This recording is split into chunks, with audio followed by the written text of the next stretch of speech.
Good evening, everyone, and welcome to this very special episode of Circle of Peaceful Progress.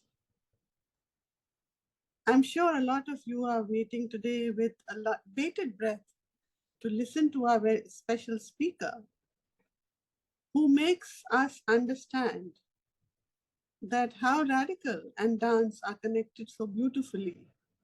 She may not talk about it today, but dance, rhythm, harmony, flow, all these are aspects of movements in that beautiful form which is known as dance. And that's exactly the way Redikall does, isn't it? Harmony, rhythm, flow, and connecting us thereby to that consciousness that makes it a beautiful, fulfilling experience. So without further delay, I'd like to invite Aastha Gulati to join us. She's already here. Hello, Aastha. Thank you for joining us. And before you start, I need to tell everybody a little bit about you. Okay? So, who's Aastha? Aastha is a dancer, choreographer, entrepreneur, healer, mathematician, creator, and student of life. Aastha is the founder of Dhuri and Connect with Ru. Both platforms encourage and empower people to rediscover themselves through different channels. So you see, Dhuri is all about dance, and Connect with Ru is all about the consciousness, the spirituality aspect, and Redikall. Isn't it beautiful? And both platforms, as I said, encourage people, empower people to rediscover themselves through different channels. Aastha is also a very popular Redikall facilitator and mentor. Tonight, Aastha makes us aware of how dance heals our mind, body, and soul with the magic of movement. Our 7 major chakras are our pillars of evolution, growth, and health. When these are active and allow a free flow of energy, the body's immune system improves. We all know that. But do we follow it? Energy levels improve and there is a harmonious flow in and around us. One of the ways to keep them active is through dance, movements, and Redikall statements. So a combination of both, which when done regularly, helps us to stay in a space of constant flow. So without taking too much of the time of the audience who's eager to listen to Aastha, thank you, Aastha, and welcome. The platform is all yours. Thank you. Thank you so much, Aarti, for this lovely introduction, and thank you for the platform. So grateful, and as always, so grateful to Redikall, to all the masters, which is why I'm here in the first place. Okay, so hi everyone. I think some of you may know me, some of you may not. I am Aastha. The introduction has already been given. And like the introduction says, I'm a dancer, I'm a healer, I'm also a mathematician. And so my story of life actually kind of began with not knowing who I am, because the first thing we try to do is compartmentalize ourselves and be like, oh, this is me. And I am like this, and I am like this. But I never really, to be very honest, found an answer to that, because as you could see, like I was partly left brain. I'm also as right brain. I'm creative. I'm as logical, and that used to create a huge confusion in my own space, that what am I, how can I, be this, because everyone, like some people are flowers, some people are visionaries, some people are very good at implementing. I could do a bit of both. Then, I would keep hearing things like, oh, so that means you're a jack of all trades and master of none. And, so life has been quite a journey of trying to understand who am I. And I think the two platforms or the two channels that really helped me in discovering that was my body and movement and Redikall. And that's when somewhere I realized one of the main beauties with dance or with movement that I found was the ability to be anything and everything I wanted.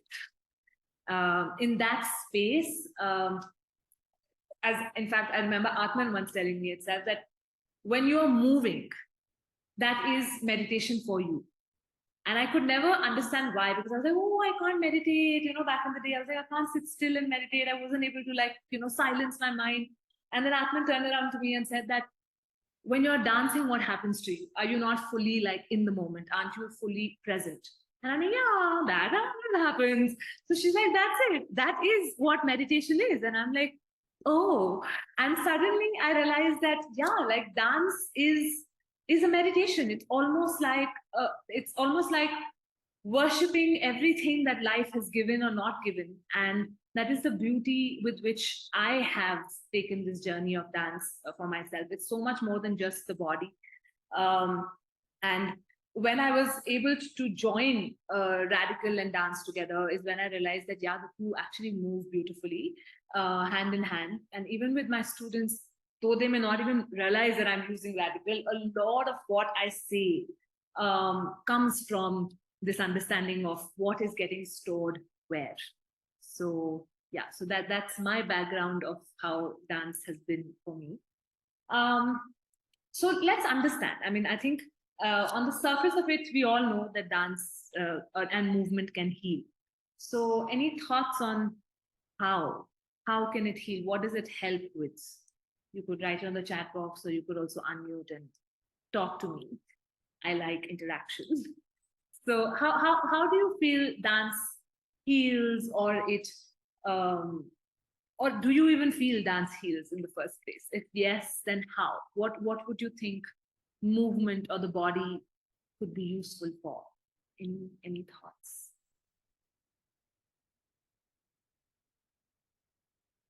Yes, okay. How? Movement of body help us to happiness. Lovely. Okay, it helps us with happiness. Okay, that brings me to the first point already. Lovely. Okay, what else? Madam Munmun. Yes, hi Munmun. I know, I recognize the voice. Yes, Yeah. energization takes place. Energization takes place. Lovely. Okay. So I think we're all aware of the happiness hormones, right? The dopamine, oxytocin, serotonin, and endorphin. And I think it's safe to assume that when you are dancing, when you're in the body, when you enter a class, or even if you're dancing on your own in your own space, the body secretes at least 3 out of the 4 happiness hormones when you're moving. So there are enough examples and ways in which people enter a class feeling really, really upset through the day, bogged down with their work, almost like this inertia that, oh, I don't even want to come. Like, I don't want to dance because, life has happened and there's so much going on. And you leave the class feeling like a completely different individual.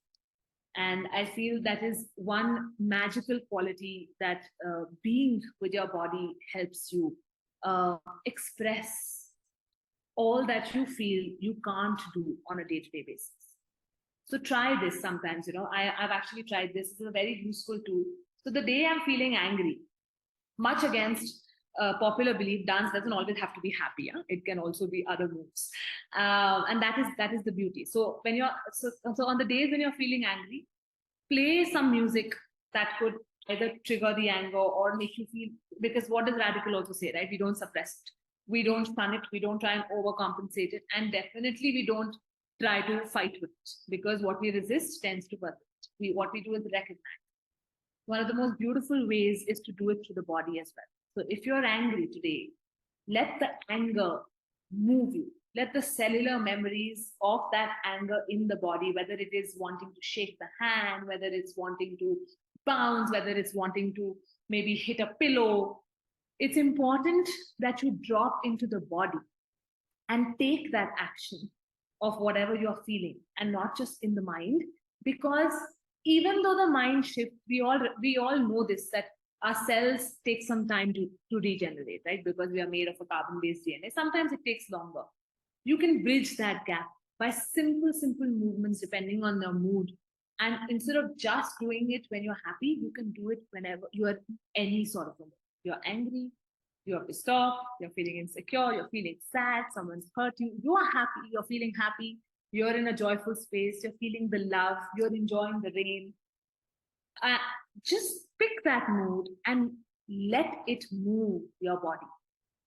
And you will realize that all that you couldn't express, maybe to the other person, or maybe in the situation, in the ground reality, you can do that within your space, with yourself. And when you finish, the intensity of what you are feeling,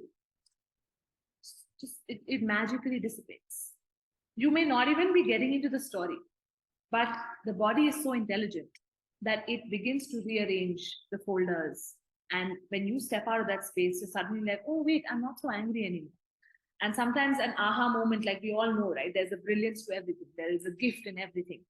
That clarity emerges once you've moved the body so much more easily. Again, why? Because when you're moving the body, you are so present. All of you is in the here and now. And when you are in the here and now, automatically that the vipers begin to move, the screen clears, and suddenly things start making sense. So one very useful tool also sometimes to meditate is do it after some movement. So generally I do like say 10 minutes of, if that's too much, 5 minutes of some body work. It could be just simple swaying, moving the arms, or if some of you do yoga, do that. And then immediately lie down and do the radical statements then. It goes so much deeper because the mind just completely zips. The logical mind, the conscious mind completely zips, and the seeping through is extremely easy. So that's one very, very easy implementation of movement that you could do for healing, except for the fact that, of course, it makes us all happy. Another great relationship of dance is with your throat. Why? Because, of course, it's an art form that helps you express yourself. It's also one of those forms that most people feel very apprehensive doing because they feel that they're not good enough. They may not be good enough. They may not look as good when when you look at yourself in the mirror. But dance is so much more than what it looks. So it has to be about what it's making you feel from inside. And that is the mastery of the throat chakra. Feeling okay with all that you have, and maybe all that you don't have as well. And one way or the other, dance teaches you that. So I've had people who've come into feeling very uncomfortable in their own skin, left feeling very, very good about themselves and their bodies, and not because they did anything beautiful. It's just being able to be their authentic self. And whatever that means in that moment, you allow that to happen. Yeah. And because of which, when you do that, when you are okay with your authentic self, what opens up? The throat chakra. Right? So it's a great form of self-expression. In fact, I always say, one of my teachers used to say that dance is an expression of life through movement. And there is absolutely anything that is possible to be expressed. Yeah. Okay. So, of course, we've now discussed benefits of dance. And what we haven't spoken about, however, is a lot of you might have this thing of, but I don't like to learn choreography. It is so difficult to learn steps and mug it up and then, dance it. Like, why should we do it? Well, I kind of agree. So we all know 7 major chakras, right? And we all also know that all 7 are important. We can't have favoritism and be like, oh, okay, I only want to hone this one. So even with dance, different kinds of dance and different ways of teaching and learning dance activate different kinds of chakras. So if I was to first talk about the forms of dance, so for instance, if you're looking at belly dance, okay, What chakras do you think belly dance activates? Any guess? Solar plexus. Solar plexus. Okay. What else? What other chakras? Belly dance. One of the main chakras that activates. Adhishtan. Yes, the sacral chakra. Thank you. Yes, Dr. Shreya. So so belly dance is a completely sacral chakra initiated dance, and the beauty of it is moves through the solar into the heart at the throat. It works at all the 4 chakra levels. Okay, and for all of us, we all know this. It's the most powerful dance to hone and nurture the feminine in us, and all that the feminine means, which is grounding, which is flow, which is nurturing, which is receiving, which is stillness. Belly kind of captures all those formats. Yeah, if I was to look at a form like classical forms, like for instance, Bharatanatyam, Katha, they're so much closer to nature. They're more grounded. You know, when we sit in this stance, we are always finding our feet. It's a complete root chakra activation, complete sacral chakra activation and solar plexus. Why solar plexus? Because classical formats are structured. They have a system, they have a syllabus, there's a way to do it. There is a beginning, there is an end, there is a flow, right? And you have to flow within the system, which is the mastery of your sacral, right? So if you choose to do a classical format, know that you are working with these 3 forms. Yeah, I don't know if you guys are familiar with the contemporary format of dancing, which is primarily a lot of what I do. It's the widest dance form ever. You go on the floor, you jump, you go down, you lie, you literally chadu lagao the floor with your body. It's one of the most satisfying, fulfilling dance forms. It actually works through all your chakras. It helps you visualize. It helps you envision, implement it through the body. You tell your stories via the body. And you will be surprised as you tell your stories, the stories in your life start.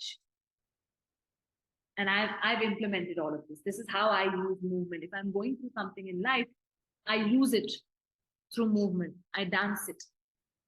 And as I complete, say, my choreography or my routine, my dance, with the class over the next few hours, slowly the shift starts happening around me in my ground reality. It's almost like, you know how they say, right? When you take up your correct position, everything around you positions itself. And that's just the beauty of how movement works. Now coming to choreographed dance. Okay. Now choreographed dance is generally when you feel, say for instance, multitasking is an issue in life. When you feel alertness is an issue, like you can't stay grounded for very long. You feel like you stray away, you go into your own world, and you are primarily a flower. But the flow is not always working, right? When the flow is working for you, when you're with the stream of life, you know everything is in harmony. But if the flow is backfiring somewhere, life is also telling us a little bit of structure is needed. Step into a choreographed dance class. It helps you activate and fulfill those stories. Because when you are doing a choreography, when you're learning a structured set of things, alertness is required, presence in the ground reality is required, being open to put yourself in an uncomfortable space is required, right? And most of all, I'll just come to you in a bit, Meghna. And most of all, you feel that through the structuredness of the solar, if you can be open to accepting your pace at which you pick up the choreography, you can be your authentic self, even through a choreographed dance. Yeah, and I'm touching the chakras so that you can understand how the story evolves. Okay, that's the choreographed dance form. Yes, Buna, I'll first answer your question before moving to improvisation. So, with this only, I wanted to ask you. It's been some months that I've joined a dance class here, and I'm unable to catch the choreography. I'm very much interested in dance, Hmm. But the thing is, I don't have this choreography memory, and Hmm. I cannot for nuts like follow. I mean, I can follow when the teacher's doing, but if he stops or if she stops and tells us to do on our own, I don't know. So I don't Okay. know how I can develop that. Should I come back and so that is giving me that kind of I'm losing confidence, or I'm feeling that maybe it's not my or I'm old now, or maybe now I'm not supposed to dance. Okay. So work with it in two ways. Okay, Bhuvna. First is ask yourself, how is it making you feel in class? So, like you said, it's bringing down my confidence. It's making me feel, say, not good enough or whatever. Now, firstly, to begin archiving that, because you know that it's somewhere our need for experience. That's why we also step into certain classes and put ourselves in uncomfortable spaces, because we have to complete that experience. So begin to archive and transform and transcend that. Second, if you keep focusing on what you are not getting, then you know, by what Redikall also says, we only magnify that. Even if you remember 3 steps in class out of 10 that were taught, focus on congratulating yourself for those 3. And it's also vital that the teacher encourages, of course. That's another story. And it's absolutely okay if everyone's getting all, like, say, 9 and you're getting 3.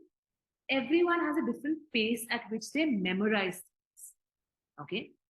Third, always make sure when you're stepping into a class where you have to learn steps, you do a little bit of detox breathing, the one that Aatmn always starts: breathe in through the nose, breathe out through the mouth. Do about 7 rounds of that before starting class. That has already emptied a lot of your filter mind. And a lot of jing bang that we keep storing, and because of which the recalling and the remembering and the reproducing is much lesser. And the fourth is, try stepping into a class which is not structured as well, which is an improvisation class. There are plenty of dance classes nowadays where there is just improvisation. What is improvisation? On spot. Like, you're just free flowing. There are guidances given, of course, that, move your hands, move your body, move fast, move slow. So there's a boundary, but you flow within that boundary. Okay? And see how you feel there. But most importantly, it is our experience of not feeling good enough that gets projected in a dance. So what? So what if you're not getting all the steps? Yeah. Now, cognitively, I'll give you tips. Come back home and practice it slowly. Create a story in your mind with that step, with those steps. So, for instance, I make very funny stories. You can make different ones. So, for instance, if I go 1, 2, 3, 4, 5, 6, 7, 8. Okay. So I will go, okay, I go, yeah. And then I say, oh my God, what is wrong with me? Okay, so I go, yeah. And then I say, oh my God, what is wrong with me? Forget it. I'm just giving you a very funny way of putting it out. But now when I do this, I remember the story. Like, so, and then the body movement has an association, because we are all creatures of association, right? All our folders are made like that. And now you have put in a folder where the story exists, and you can recall it by bringing that story back. Like, a lot of my students, sometimes they don't remember the step, but they remember my word. They'll be like, oh, and then you said foot, and jump in the well. I'm like, okay, but what was the step? That they may not remember, but they remember the foot, jump in the well. So, so when you create these associations for yourself, that the memory keeps getting better. You have to make it like a tiny little game or a story for you. If you start taking pressure, the body anyway shuts down. Thank you, Aastha. It really helps. Thank you so much. Yeah? No, I really used to enjoy dancing, and suddenly I began to compare myself with other people, and I got the whole story now. Yeah, I will work on it. Yeah, I'll work on it. Perfect. Awesome. Thank you so much, Bhuvna. Thank you for asking that question. Yeah, so, and then the other form is the improvised dance form, like I was just talking to Bhuvna about. And that is where there isn't, like, there aren't steps taught, but you're given like this thing of, okay, in this, so think of water. And how does water feel like in the body? Yeah, we are made up of 70% of water. So if that water was moving, how will it feel? Yeah, if you think of fire, what do you feel like doing in the body, right? And so on and so forth. And from there emerges your authentic movement, which needn't have a structure, which needn't look any way, but it is yours. The biggest hurdle that comes in the way of enjoying dance is our own beliefs, our own conditioning about how it should look and how we should look while dancing.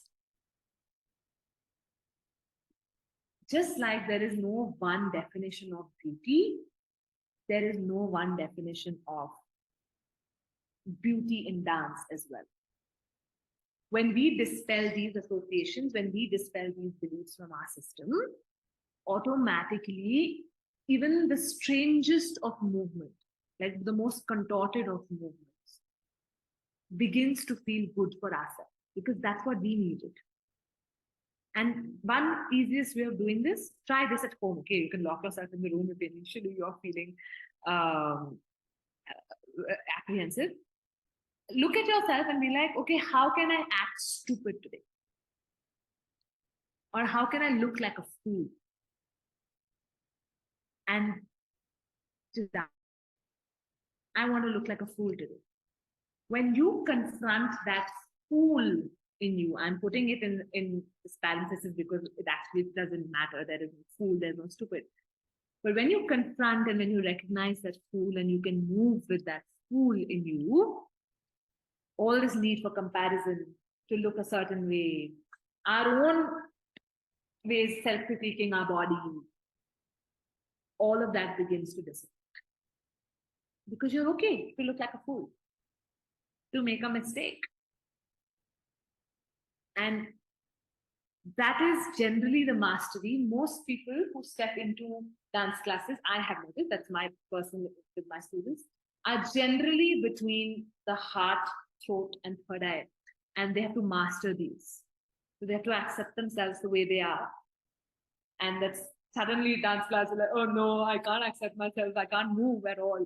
So yeah, or the throat, which is basically being okay with your authentic self, being okay with all that you are and all that you're not, the confidence, the insecurity comes in, and dance triggers that. I do understand that when we step into it and we start questioning, are we good enough, are we not good enough, and so on and so forth. And finally, when you go past these two, dance can actually open up a lot of creativity in your ground reality, even without trying. So generally, when you have to master this, dance can be a very, very helpful tool. And you can always reach out if, in case you're unclear of what dance form, what should work, what shouldn't. Based on where in life you are, you can also choose the dance. You can choose the kind of structure you want to step into or not step. What can you do at home for yourself? There are so many ways in which body speaks to you. You only need to allow it to talk to you, and you only need to listen to it. So, yeah. Okay, so yeah, so we spoke about the 7 major chakras and different dance forms. And if you ever want to activate all your 7 major chakras, just put on some music and allow yourself to go through all the moods that you have in the day. Just try it. Try these funny things with your body and yourself. Play a game. And you will realize that a lot of what we take excessively seriously begins to just either make sense or dissipate, or it doesn't bother you. And isn't that the goal with what we are anyway always doing, right? So yeah, I mean, these are a few ways in which movement or dance has helped me. Now I want to ask you all if you have any things that you would like to share or ask me, like Bhuvna did, any of your stories that I could help you with, whether it's the body. It doesn't have to be dance. It could just be the body, related to the body, related to fitness. Any questions popping up in your space right now?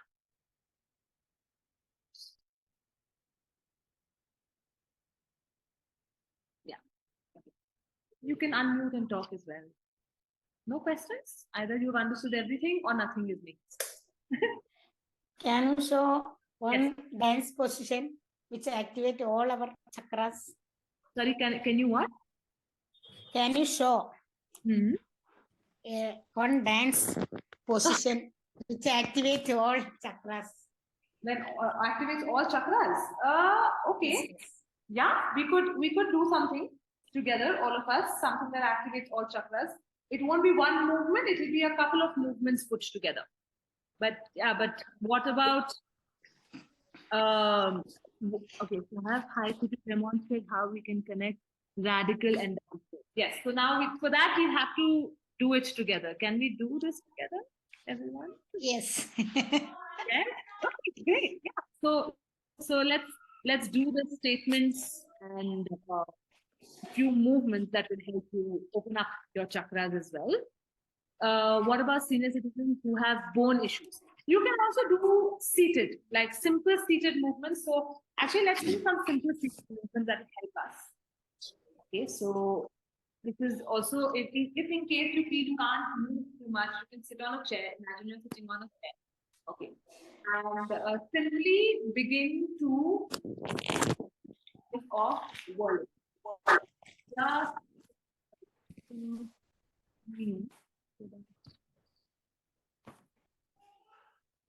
all right.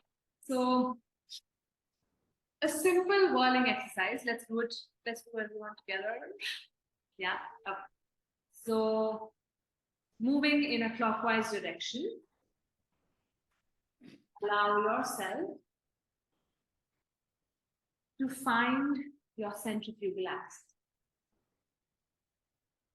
You can close your eyes, you can keep your eyes open.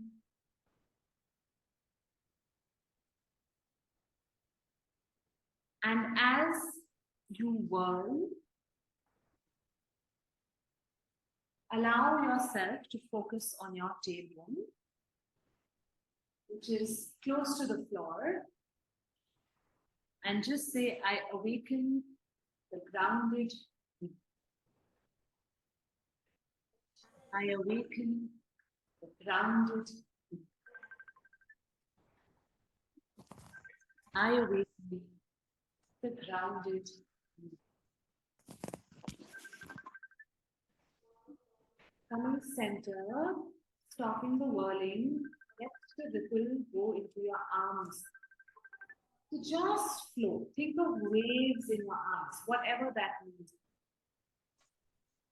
Just allow the arms to start to move and feel the flow. And as you do that, begin to affirm, I awaken the flowing me.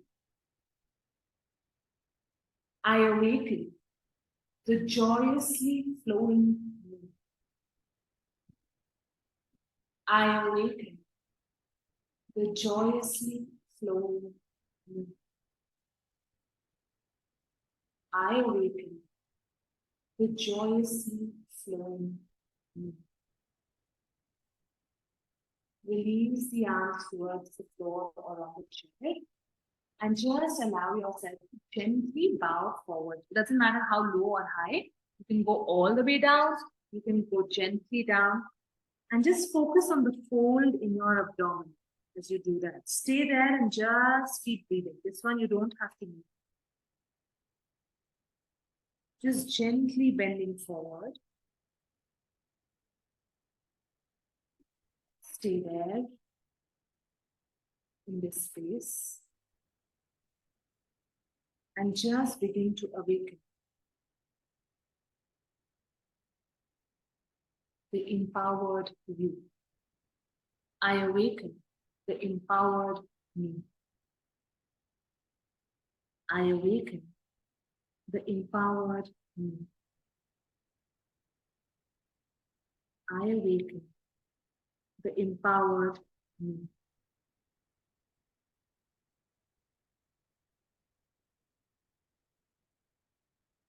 Slowly coming up. Once again, opening your arms as you inhale, open the front chest, the heart chakra. And as you exhale, feel yourself, giving yourself a nice hug. Keep going. Inhale, open. I awaken the loved me. Exhale. I awaken the loved me. I awaken the loved me. And release. Moving into the throat. Sending the head gently tilting back to the left, inward, and to the right. Basically making gentle clockwise circles. You can go in the other direction as well. And as you do that, just allow yourself to affirm. I awaken the authentic me. I awaken the authentic me. I awaken the authentic me. And then just gently allow the neck to tilt back. I awaken the clear me. I awaken the clear me. I awaken the clear me.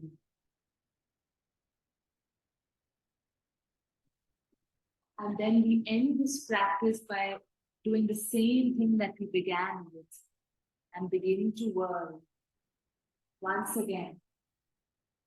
And this time, as you do that, allow yourself to affirm to yourself, I awaken the aligned me. I awaken the aligned me. I awaken the aligned.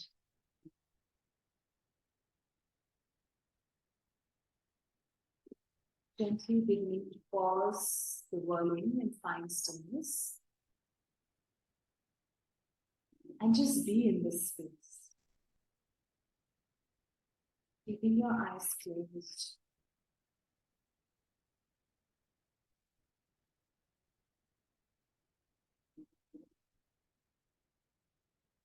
Connecting to your body.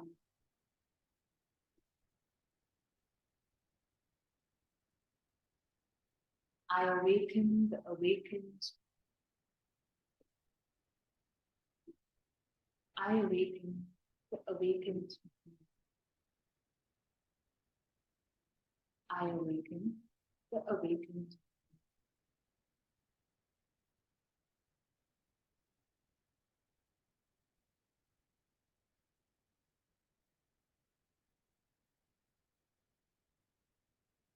Deep breath in and out.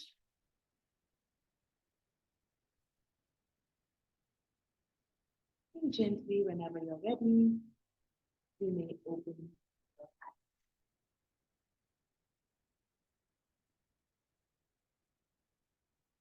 So this was one of the flows in which you can awaken we went to the 7 chakras. This is a seated flow. We can also do a standing flow. We can do an elemental flow using Redikall. There are many ways in which you can actually form like a sort of a, for lack of another word, like a mini ritual for yourself, depending on what the body needs. Yeah, but this is the 7 chakra one, suited for anyone, whether you could do the seated, you can do it. Yeah, seated is, this one is seated one, the standing one is slightly different. So yeah, just remember, grounded, flowing, empowered, loved, authentic, clear, aligned. Yeah. Okay. How to detach from things, any activity?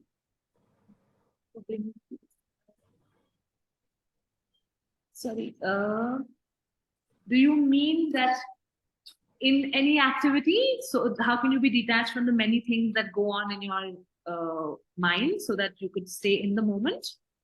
If that's the question. Yes, okay. So the thing is, with physical activities, it's actually slightly easier to be in the present moment because there is a lot of, very logically and very simply to put it, because there's an overload of information happening.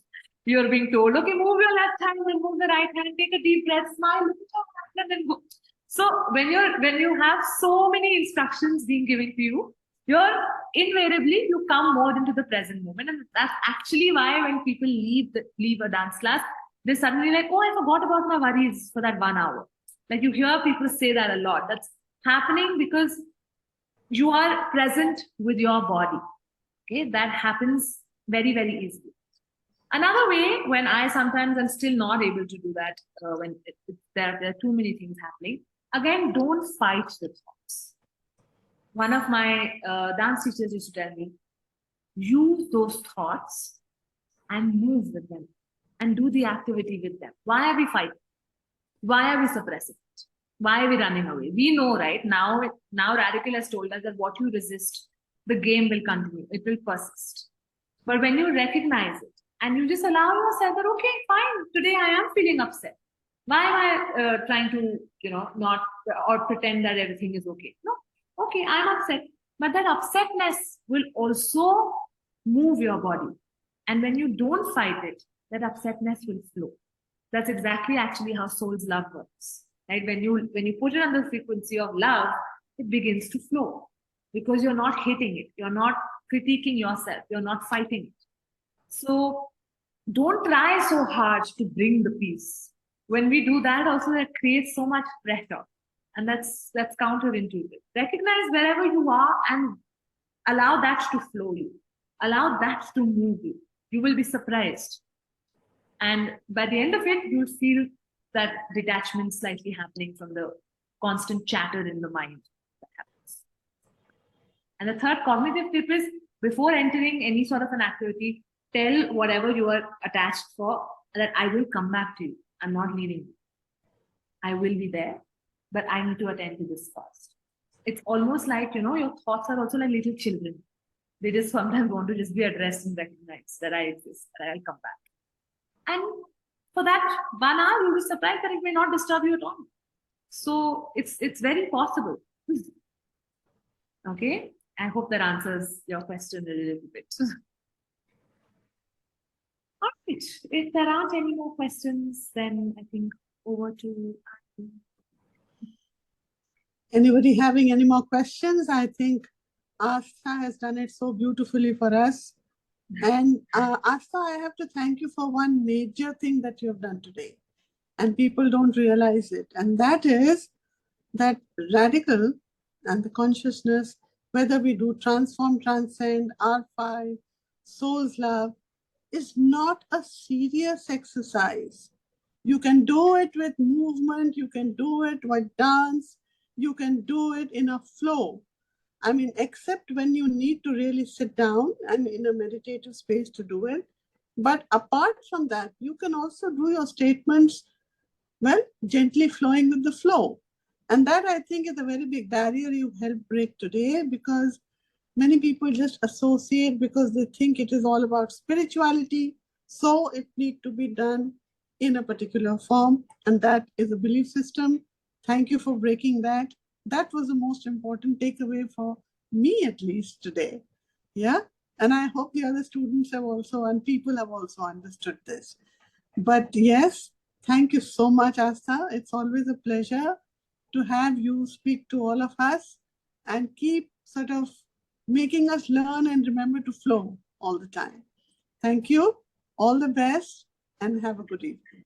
Thank you. Thank you so much, everyone. Thank you, Aarti. Thank you all. Wonderful. It was so lovely. Thank you. Yeah, thank you. And please, anybody who has their feedback, please write on the Circle of Peaceful Progress group so that we know, and for Aastha's program too, and otherwise too.